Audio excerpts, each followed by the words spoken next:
전에 소개한 적이 있어서 기억하시는 분이 계실지 모르겠습니다. 2005년이니까 거의 20년이 됐습니다. 11월 남태평양에 위치하고 있는 바누아투의 단기 선교를 다녀온 적이 있습니다. 바누아투의 수도인 포트빌라에 도착해서 국내선으로 갈아타고 산토라는 제2의 섬 산토 섬에 도착했습니다. 다음날 육로로 4시간을 험난한 길을 통과한 후에 빅베이로 이동했습니다. 그리고 하룻밤 거기서 머물고 다시 1시간을 배를 타고 보사올로라는 마을로 들어갔습니다. 그곳에는 한국 사람은커녕 외부인은 딱 한 부부밖에 없었고 원주민들만 살고 있는 그야말로 깡촌 중의 깡촌입니다. 전기나 컴퓨터나 뭐 라디오, TV 같은 것들은 생각할 수 없는 그야말로 부시라는 지역이었습니다. 원래 우리 선교팀이 바누아투 원주민 신학생의 인도를 받아서 그곳에 들어간 이유는 외부와 차단된 채 살아가고 있는 원주민들에게 주님의 사랑을 전하기 위해서였습니다.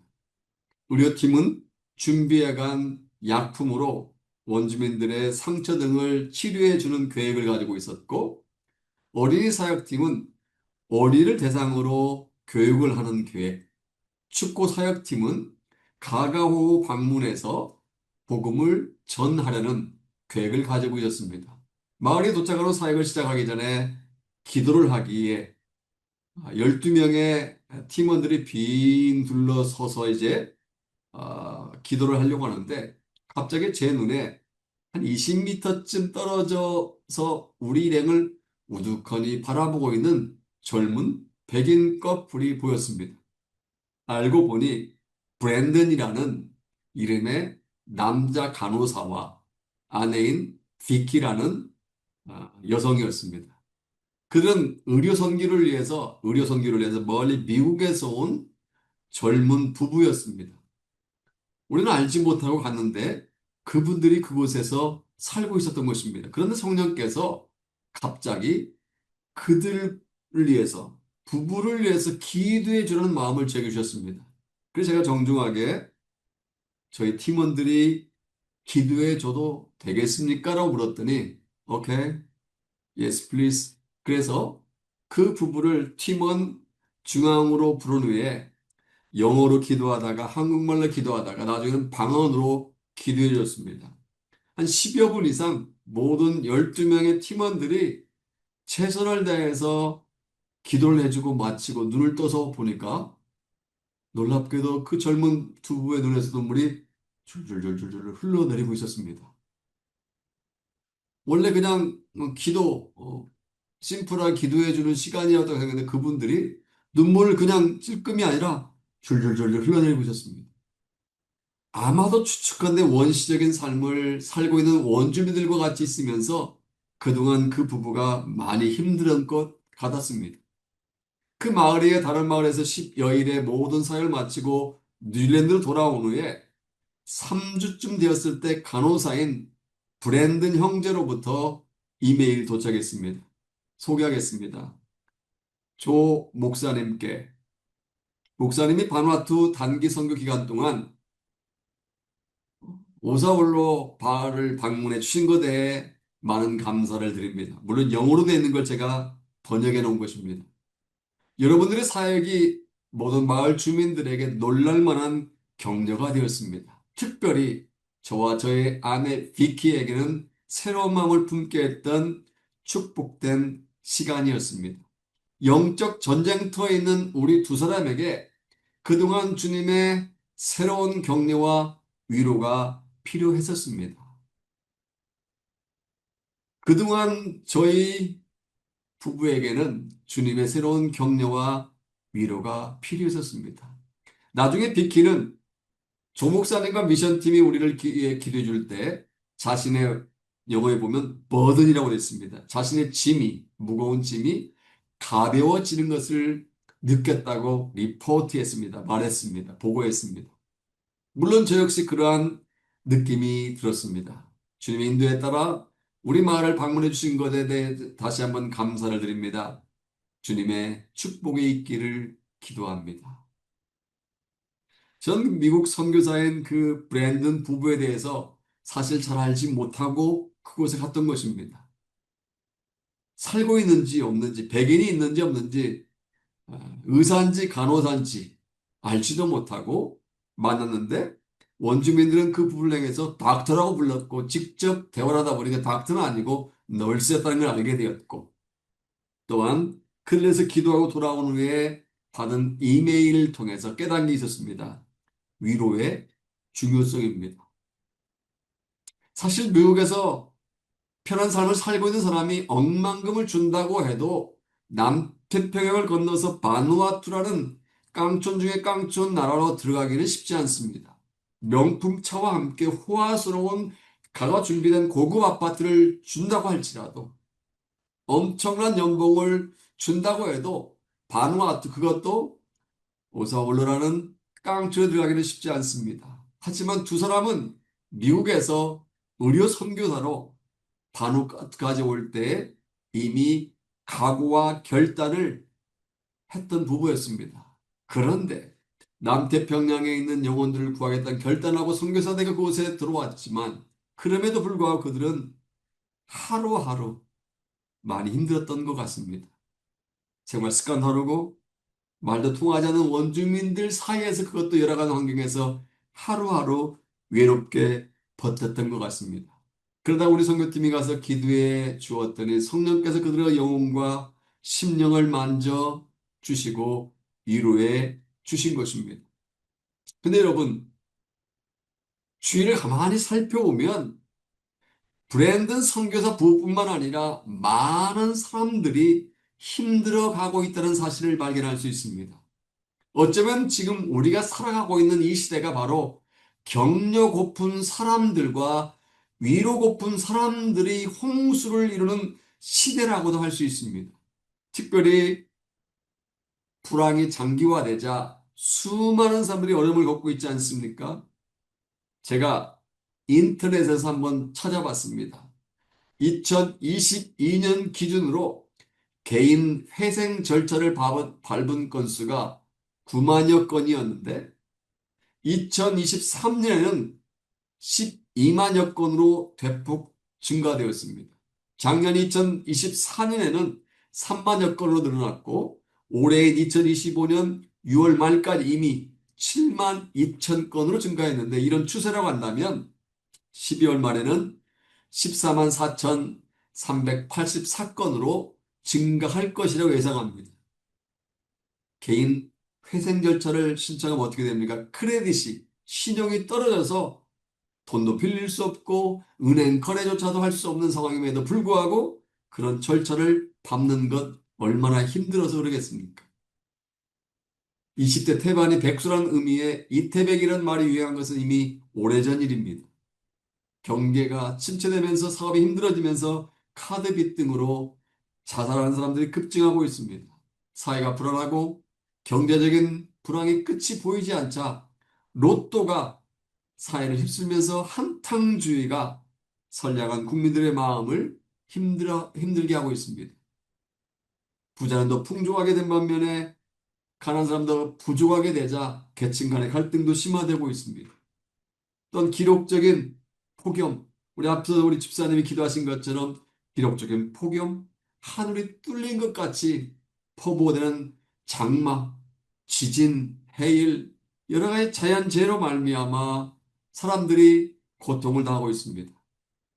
러시아가 우크라이나를 공격하고 이스라엘과 이란이 서로 미사일 대결로 인해서 많은 사람들이 두려움에 떨고 있습니다. 미국의 트럼프 대통령이 갑자기 자국 사업을 보존한다는 명문으로 시작한 관세 전쟁 때문에 전 세계 경제가 흔들리고 있습니다. 마치 위로가 필요한 시대라는 책을 쓴 문명순 저자의 말처럼 우리는 두려움과 불안 가운데 살아가고 있는 것이 분명합니다. 예수를 믿지 않는 불신들 뿐만 아니라 선교사, 목사들에게도 또한 아무런 직분을 받지 않은 평신도들에게도 더 나아가 모든 사람들에게도 위로가 필요합니다. 다시 말하면 모든 사람들이 지금 위로가 필요한 시대에 살아가고 있다는 것입니다. 그래서 저는 오늘 읽은 본문을 가지고 말씀의 제목을 이렇게 붙여봤습니다. 위로가 필요한 시대에, 위로가 필요한 시대에, 이란 제목을 함께 말씀의 은혜를 나눌까 합니다. 지금으로부터 2700여 년 전 유대 나라는 오늘날 우리가 살아가는 상황과 매우 비슷했습니다. 아니, 더하면 더했지 덜하지 않는 어려움이 있었습니다. 지난주 공동체 성경 읽기를 통해서 통독하신 분들은 아시겠지만 이사야 말씀은 크게 두 부분으로 나누어집니다. 1장부터 39장까지는 하나님의 징계, 심판에 대해서 기록되어 있고 40장부터 마지막 66장까지는 하나님의 회복에 대해서 각각 기록되어 있습니다. 그런데 우리가 조심해야 할 부분이 있습니다. 성경을 통독할 때 어떤 시제냐, 어떤 시점이냐를 알아야 됩니다. 그게 앞으로 벌어질 미래의 시점인지, 현재 시점인지, 과거의 시점인지를 알지 못하면 헷갈리게 됩니다. 혼동하게 됩니다. 하나님께서 주신 말씀을 백성들에 선포하고 문서에 기록한 이사야는 유다의 10대 우시야 왕부터 14대 므낫세 왕 때까지 활동하던 선지자입니다. 대충 계산해 봐도 이사야가 죽은 후 60여 년이 지난 후에 주전 586년에 유대 나라가 바벨론에 멸망당하고 말았습니다. 그러니까 이사야의 말씀은 실제로 이루어진 후에 기록된 말씀이 아니라 앞으로 이러한 일들이 이루어진다는 예언의 말씀이라는 것입니다. 이해가 되세요? 유다가 주전 586년 바벨론에 멸망당하기 전의 상황을 이사야가 예언을 했고 그 예언대로 엄청난 고난과 역경을 겪게 되는 것입니다. 이스라엘 남아국 유다가 멸망할 때 어떤지 아십니까? 바벨론은 시드기야 왕의 목전에서 눈앞에서 그의 아들들을 비참하게 죽여버렸습니다. 다음에는 이 모습을 보고 있던 시드기야 왕의 눈을 뽑아버렸습니다. 얼마나 그가 무도합니까? 그리고 쇠사슬로 결박해서 걔를 끌고 가듯이 바벨론으로 끌고 간 후에 그가 죽는 날까지 감옥 안에 가둬버렸습니다. 그런가 하면 쓸만한 젊은 청년들을 포로 끌어갔고 남아있는 어린아이들은 부모들이 보는 앞에서 마치 개구리를 맺히듯이 돌에 맺혀서 죽여버리곤 했습니다. 왕이 살고 있던 궁궐과 예루살렘 성전은 불타버렸고 성전에 있는 기구들은 다 가져가 버렸습니다. 그렇다고 바벨론 끌려간 유대 청년들이 안락한 삶을 살았던 것도 아닙니다. 짐승 이하의 취급을 받았습니다. 거기다가 주위에 있는 이방 사람들로부터 너희 하나님이 어디 있니? 너희 하나님이 있다면 정말 너희들이 그렇게 고통을 당하겠니라고 조롱까지 받았습니다. 이것을 이미 이사야 선지자를 통해서 예언했고 그 예언이 그대로 이루어졌습니다. 여러분 이러한 절망적인 상황에 있는 백성들에게 가장 필요한 것이 무엇인지 아십니까?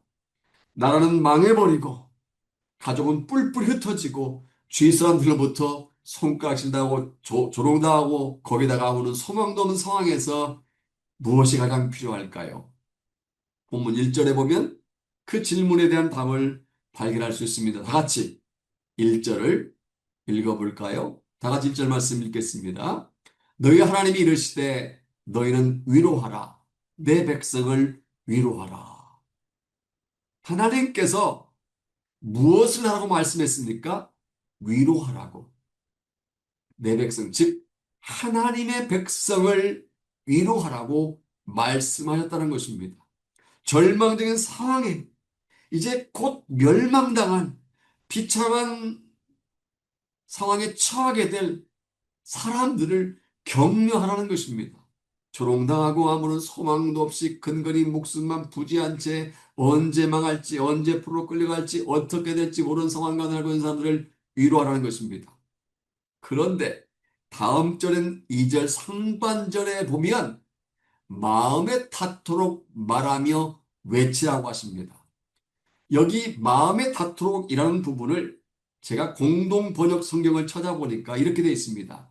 다정스레 알려라. 다정스럽게 알려라. 하나님께서 이사야 선지자에게 말씀하신 만큼 유다 백성들에게는 위로가 절실하게 필요한 상태였습니다. 이러한 상황에서 하나님의 메시지는 백성들에게 엄청난 위로가 되었을 것입니다. 여러분, 우리가 여기서 놓쳐서는 안 될 것이 있습니다. 이스라엘 백성을 버리지 않으신 하나님께서는 우리들도 동일하게 버리지 않으신 줄로 믿습니다. 유다 백성들을 위로하시기 원하신 하나님께서는 저와 여러분들에게도 동일하게 위로하시기 원하신 줄로 믿습니다. 본문 1절에서 너희는 위로하라, 내 백성을 위로하라 언급한 것처럼 하나님께서 이사야 선지자를 통해서 나의 백성을 위로하라고 말씀하신 도대체 그렇다면 무엇으로 위로할 수가 있을까요? 더 나아가 우리가 어떻게 위로를 받을 수 있을까요? 2절에 보면 그 질문의 답을 발견할 수 있습니다. 다 같이 2절 말씀 보겠습니다. 같이 읽겠습니다. 너희는 예루살렘 마음에 닿도록 말하며 그것에게 외치라. 그 노역의 때가 끝났고 그 죄악의 사함을 받았느니라. 그의 모든 죄로 말미암아 여호와의 손에서 벌을 배나 받았느니라 할지니라 하시니라. 여기서 주목해야 할 말씀은 노역의 때가 끝났고 그 죄악이 사함을 받았다는 부분입니다. 앞서 언급한 유다 백성들의 고통은 그들의 죄로 인해 생긴 것입니다. 그들은 교만했고요. 그들은 하나님을 배반했고요. 우상을 섬겼습니다. 그 죄로 말미암아 하나님의 징계의 채찍을 맞게 된 것입니다. 요즘 전 세계 불어닥친 것처럼 1930년대 초 미국에는 엄청난 경제 대공황이 불어닥친 적이 있습니다. 매일 공장들이 문을 닫고 길거리는 실업자들이 할 일이 없어서 어슬렁거렸습니다. 그때 한 극장 문에 무료 입장이라는 문구가 쓰여 있는 포스터가 붙게 되었습니다. 마침 할 일이 없어서 길거리를 방황하는 실업자들이 줄을 지어 몰려왔습니다. 왜요? 무료라니까. 무료 입장이라니까. 그리고 재미있는 영화를 보면서 시간을 보냈습니다. 이윽고 영화가 끝나자 사람들이 영화관 밖으로 나아가다가 어이없는 말을 듣게 됩니다. 돈을 내고 나가시오. 깜짝 놀란 사람들이 아니 무료 입장이라는 문구를 보고 그 포스터를 보고 영화관에 들어왔는데 무슨 말입니까? 라고 따졌습니다. 그러자 출입문 양쪽에 어깨가 딱 벌어진 조폭 두 사람이 이렇게 말했다고 합니다. 맞습니다. 그래서 입장료는 받지 않았지요. 그러나 우리가 받으려고 하는 것은 퇴장료입니다. 저는 이야기를 읽으면서 깨달은 게 있었습니다. 우리의 죄도 마찬가지로 생각합니다. 영화관에 들어가는 것이 자유인 것처럼 우리가 죄를 짓는 것은 자유입니다. 죄를 지을 수도 있고 짓지 않을 수도 있습니다. 그러나 영화관에서 밖으로 나갈 때 퇴장료를 내야 되는 것처럼 우리가 죄를 지으면 그 죄에 대한 값을 치러야 한다는 것입니다. 로마서 6장 23절에서 죄의 삭은 사망이요라고 말씀하는 것처럼 우리가 죄를 지으면 반드시 그에 대한 대가를 치루어야 한다는 사실입니다. 본문으로 돌아와서 유다 백성의 교만해서 하나님을 배반하고 우상을 섬기는 죄를 범했기 때문에 그에 대한 값을 치르게 된 것입니다. 하나님의 징계를 받아 유다 나라는 바벨론이라는 나라에서 멸망당하고만 마는 것입니다. 따라서 고난 가운데 비참한 상황에 처해 있는 유다 백성들에게 있어서 근본적인 위로는요, 돈이 아니었고, 명예도 아니었고, 권력도 아니었습니다. 그렇다고 사람이 전해주는 단순한 위로도 아니었습니다. 그들에게 필요한 진정한 위로는 하나님으로부터의 사죄의 위로였습니다. 왜냐하면 용서 없이는 죄로부터 절대로 해방될 수 없기 때문입니다. 범죄한 인간에게 있어서 진정한 위로는 내가 너를 용서해 주바라는 죄를 용서해 준다는 말입니다. 매우 중한 죄를 짓고 감옥에 들어갈 수밖에 없었던 죄인이 판사로부터 용서해 준다는 말을 들으면 굉장히 기쁘고 마음이 즐거울 것입니다. 위로가 될 것입니다. 마찬가지 원리입니다. 우리의 죄 문제가 해결되기 전에는 참된 위로가 없는 줄로 믿습니다. 죄 가득한 세상에서 살아가는 우리 가장 중요한 문제는 9988, 99세까지 88에 살아가는 것도 아니고 그렇다고 은퇴 후에도 걱정 없이 살아갈 수 있는 여유는 자금도 아니고 주님으로부터 죄상을 받는 것인 줄로 믿습니다. 그런데요, 이사야 선지자 활동하던 유다 백성들에게만 이 하나님의 위로가 사제의 위로가 필요한 것이 아니라는 사실입니다. 오늘 우리에게도 예배를 드리는 우리에게도 위로가 필요합니다. 어떤 사람은 경제적인 어려움 때문에 위로가 필요할 수도 있고요. 또 어떤 사람은 질병 때문에 위로가 필요할 수도 있고 어떤 사람은 자녀 때문에 어떤 사람은 가정의 문제 때문에 위로가 필요할 수 있습니다. 어떤 사람은 누군가로부터 당한 배신감 때문에 하나님의 위로가 필요할 수도 있습니다. 어떤 사람이 원했던 것이 이루어지지 않아서 하나님의 위로가 필요할 수도 있습니다. 여러 가지 위로가 필요할 수도 있습니다.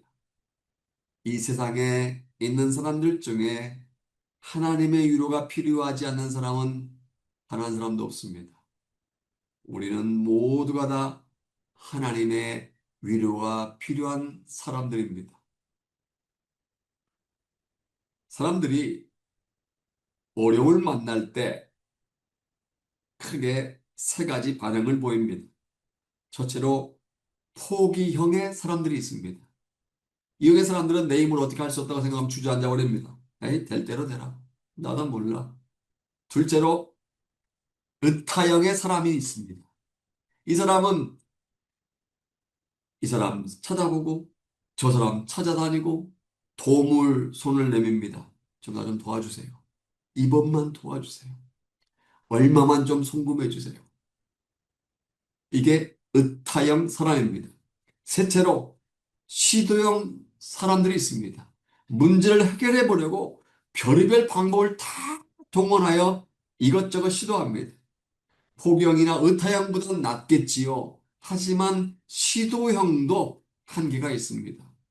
우리 그리스도인들은 세상에서 아무리 위로해 줄 사람이 없어도 모든 것이 다 무너져 버렸다 할지라도 인생의 막다른 골목에 왔다 할지라도 그렇게 해서는 안 됩니다. 마태복음 11장 28절 말씀 우리는 너무나 잘 알고 있습니다. 수고하고 무거운 짐진 자들아 다 내게로 오라. 내가 너희를 쉬게 하리라. I will give you rest. 수고하고 무거운 짐진 자 누구에게로 오라? 주님께로 오라. 그러면 주님이 우리에게 rest, 쉼을 주신다. 안식을 주신다는 것입니다. 따라서 우리는 무거운 짐이 있다면, 우리의 수고함이 있다면, 막다른 골목에 왔다면, 모든 게 다 무너져 버렸다면, 우리를 쉬게 하시는 우리에게 안식을 주시고 우리를 이루어 주시는 주님께 나와야 합니다. 그리고 주님께 아뢰어야 합니다. 요한복음 11장에 보면 부모님의 그를 감당하고 있던 오라버니 나사로가 갑자기 죽어버리자 동생 마르다와 마리아는 처음에 몹시 슬퍼하고 절망했습니다. 그런데 요한복음 11장 28절과 29절에 보면 동생 마리아는 주저앉아만 있지는 않았습니다. 자리에서 일어나 주님께 나아갔습니다. 그리고 만약 주님이 이곳에 계셨다면 오라버니가 죽지 않았을 것입니다라고 말씀드립니다. 사람들은 인생에 어려운 일이 생기면 주위 사람들이 조금이라도 위로를 받고 격려를 받기에 이 사람 저 사람에게 자신의 고민을 표합니다. 그런데요, 주위 사람에게 나의 문제를 토로한다고 해서 진정한 위로를 받을 수 있을까요? 물론 어느 정도까지는 가능할지 모르겠습니다. 하지만 때로는 더 큰 고통과 더 큰 괴로움을 안겨줄 때도 있습니다. 그런데 마리아는 진정한 위로자가 되시며 인생의 모든 문제를 해결하실 수 있으신 예수님께 나갔고 예수님께 말씀을 드린 것입니다. 여기 예수께 아뢰었다는 말은 예수님께 기도했다는 의미입니다. 결국 마리아는 주님의 은혜로 말미암아 죽은 지 나흘이나 되어 시체 썩는 냄새가 물씬 나는 그런 오라버니 나사로가 살아나는 기적을 체험하게 됩니다. 이처럼 주님께 나아가 주님께 아뢰일 때 우리는 주님의 위로를 경험할 수 있는 줄로 믿습니다. 주의 손길을 체험할 수 있는 줄로 믿습니다. 찬송가 96장 제목이 이렇습니다. 예수님은 누구신가? 1절에 보면 이렇게 되어 있습니다. 우는 자의 위로와 없는 자의 풍성이며 천한 자의 높임과 잡힌 자의 노임되고 우리의 기쁨 대신에 2절에 이렇게 되어 있습니다. 예수님은 누구신가? 약한 자의 강함이 되고 눈먼 자의 빛이시며 병든 자의 고침, 죽은 자의 부활, 우리의 생명 되신다. 따라서 사람으로부터 위를 받을 수 없고 세상 것으로 힘을 얻을 수 없고 우리 스스로 어떻게 해볼 수 있는 도리가 없을 때 우리 어떻게 합니까? 두 손 들고 포기해 버리기보다 참된 위로자가 되시는 예수님께 나가야 할 줄로 믿습니다. 주위선을 찾아다니면서 손 내밀기보다 우리의 인도자가 되시는 주님을 찾아야 하고 세상 방법을 찾으려고 하기보다 가장 먼저 우리를 복된 길로 인도해 가시는 예수 앞에 나와야 할 줄로 믿습니다. 여러분 지금 힘들고 고통스러운 일을 겪고 있습니까? 내 힘으로 도저히 극복할 수 없는 문제를 만났습니까? 아무리 사방을 둘러봐도 해결할 수 있는 길이 없습니까? 문제 앞에서 그대로 주저앉지 마시고 벌떡 일어나시기 바랍니다. 그리고 나를 구원하기 위해서 십자가에서 피 흘려 돌아가신 주님 앞으로 나오시기 바랍니다. 주님께서는 당신 앞에 나오는 사람을 절대로 외면하지 않으십니다. 우는 자의 눈물을 닦아주시고 상처받은 마음을 만져주십니다. 본문을 통해 우리는 또 다른 교훈을 발견할 수 있습니다. 우리는 주님께 주시는 위로가 필요할 뿐만 아니라 주위 사람들을 이루어야 할 사람들이라는 사실입니다. 우리는 주님 주시는 위로가 필요할 뿐만 아니라 주위 사람을 이루어야 할 사람이라는 것입니다. 30년 전 뉴질랜드 북섬에 위치하고 있는 오클랜드에 있는 도시에서 와이모 형제라는 분을 만났습니다. 그분은 그 도시에서 부동산 중개인으로 많은 거래를 성사시킴으로 잡지에 나올 정도로 그 분야에 꽤 유명한 분이었습니다. 그분이 전도를 받아 교회에 나와 신앙생활을 시작하며 침례까지 받았습니다. 그리고 새벽에 나와 매일 앞줄에 있는 제 바로 옆자리에 앉아서 새벽 기도를 할 정도로 믿음이 부쩍 성장했고 나중에 서리집사로 임명을 받았습니다. 그런데 둘째 아이를 낳은 후에 아이의 머리통을 이쁘게 만든다고 엎어서 재우다가 숨이 막혀 태어난 지 며칠 만에 죽고 말았습니다. 그 시드니로 이사를 가서 여전히 열심히 신앙생활을 했습니다. 새벽 기도에 빠지지 않았고요. 신학도 공부해서 전도사로 임명도 받았습니다. 그리고 셋째 아이를 낳았는데 아장아장 걸을 수 있는 나이가 되었을 때 그 아이가 그만 수영장에 빠져 죽고 말았습니다. 제가 그분과 헤어진 지 7, 8년 만에 만났는데 그분에게 제가 해줄 말이 아무것도 없었습니다. 이분이 있었지만, 제가 목사였지만 도대체 할 말이, 그분에게 해줄 말이 도무지 생각이 나지 않았습니다.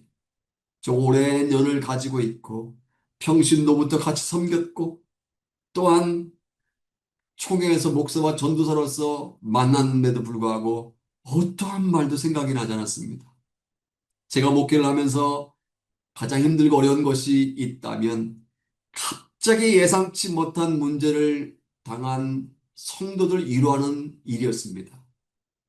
사랑하는 가족을 갑자기 떠나보낸 성도를 만났을 때, 목숨을 바치고 어떤 사업체가 부도를 만난 분을 만났을 때, 어려운 일들을 한 번도 아니고 연속적으로 만난 이웃을 만났을 때 무슨 말로 무슨 방법으로 위로를 할 수 있겠습니까?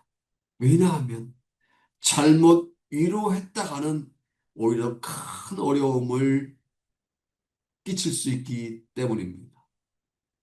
우리는 때때로 이런 말 하지 않습니까? 질병으로 인해 근심하고 있는 분을 위로하려고 뭐 그런 병을 가지고 그래 걱정하고 그래 이러고 이 말이 위로가 될까요? 아닙니다. 위로를 주기는커녕 오히려 더욱 낙심하게 만듭니다. 목숨 걸고 일군 사업체가 하루아침에 무너진 사람에게 이렇게 말했다고 가정해 보겠습니다. 사장님, 뭔가 죄를 지었기 때문에 하나님께서 벌을 내리신 거예요. 빨리 회개하세요. 그 말이 위로가 될까요? 물론 회개해야 할 죄가 있을 수도 있습니다. 그리고 그분이 회개하는 것이 옳을 수도 있습니다. 그런데 우리의 그 말을 듣고 그분이 회개할까요? 아마도 회개하기는 그냥 오히려 더 큰 상처가 될 것입니다. 과거 1983년 카알기 추락 사고로 말미암아 딸을 잃은 어떤 권사님에게 한 목사님이 이렇게 말했답니다. 권사님, 따님은 그래도 천국 갔으니까 괜찮습니다. 여러분, 그 말이 위로가 되었을까요? 물론 그 따님이 예수님 잘 믿고 신실하게 신앙생활을 했다면 이미 천국에 갔을 겁니다. 그럼에도 불구하고 목사님의 그 말이 위로는커녕 오히려 큰 상처가 됐을 것입니다. 구약에 등장한 욥이 바로 그러한 경우였습니다. 욥기 2장에 보면 엘리바스와 빌닷과 소발 세 사람이 욥이 고난 가운데 처해 있다는 소식을 듣고 찾아왔습니다. 욥을 동정하고 위로하기에 찾아온 것입니다. 온 목적은 좋습니다. 그런데 악한 자만이 고난을 받는 것이다. 회개하라. 죄 때문에 네가 고난을 받는 것이다라고 욥에게 말했습니다. 세 친구들은 불교에서 말하는 인과응보, 즉 죄 때문에 내가 고난을 받는 것이다라는 논리로 욥에게 말한 것입니다. 그 말에 욥이 위로를 받았을까요? No, 아닙니다. 위로는커녕 오히려 마음의 상처만 생겼습니다. 우리 살다 보면 위로자의 위치에서 다른 사람을 위로할 때가 있고 반대로 내가 다른 사람으로부터 위로받을 때도 있습니다. 그렇다면 누가 진정한 위로자가 될 수 있을까요? 어떻게 위로할 수 있을까요? 물론 주위 사람의 따뜻한 말 한마디가 위로가 될 때도 있습니다. 가족의 사랑의 손길도 위로가 될 때가 있고요. 변하지 않고 곁에 있는 배우자가 마음의 위로가 될 수도 있습니다. 그런데 우리가 기억해야 할 것이 있습니다. 그 사람도 언젠가는 내 곁을 떠나게 된다는 것입니다. 우리가 경제적인 위기를 당했을 때 누군가가 보내준 금전적인 것이 도움이 되고 위로가 되지만 그것도 잠시 잠깐뿐입니다. 사람으로부터 오는 위로, 물질로부터 오는 위로, 환경으로부터 오는 위로는 잠깐뿐입니다. 그러나 하나님의 위로는 다른 줄로 믿습니다. 잠시 잠깐의 사람의 위로와 달리 하나님의 위로는 진정한 위로가 되는 줄로 믿습니다. 여러분, 야곱을 기억하십니까? 그는 팥죽 한 그릇으로 형의 장자권을 빼앗고 아버지의 어두워진 눈을 속이고 장자의 축복권을 받았다는 이유로 형 에서를 피해 삼촌 라반의 집으로 36개 주행랑을 쳤습니다. 그리고 언제 죽을지 모르는 두려움 가운데 살아야 했습니다. 그런데 창세기 28장 15절에서 말씀하고 있는 것처럼 하나님께서는 그러한 야곱에게 찾아오셨습니다. 그리고 형이 보낸 자기의 손에 죽임을 당하지 않을까 두려워하는 야곱을 위로해 주셨습니다. 내가 너와 함께한다. 어디 가든 너를 지켜줄 거다. 너는 죽지 않는다. 이 땅으로 반드시 돌아가게 할 것이다. 염려하지 말라. 위로해 주신 것입니다. 또 사도행전 23장에 보면 사도 바울은 3차 전도 여행을 끝내고 예루살렘 돌아와서 자신이 만난 예수님에 대해서 간증을 합니다. 바울의 간증을 듣고 있던 대제사장 아나니아가 주위에 있는 사람들에게 바울의 입을 치라하라고 명을 내립니다. 유대인들에게 있어서 뺨이나 입을 때리는 행위는 사람의 인격을 극도로 모욕하는 표현입니다. 이러한 수모를 당한 사도 바울의 마음속에 이런 생각이 들었을지도 모르겠습니다. 주님, 제가 꼭 이 길을 가야 합니까? 주님, 제 지금의 삶이 너무 힘들어요.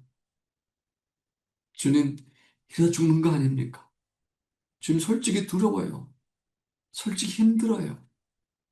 그런데 사도행전 23장 11절을 보면 주님께서는 그날 밤, 치욕을 당하고 능욕을 당한 그날 밤, 바울을 찾아오셔서 이렇게 말씀하셨습니다.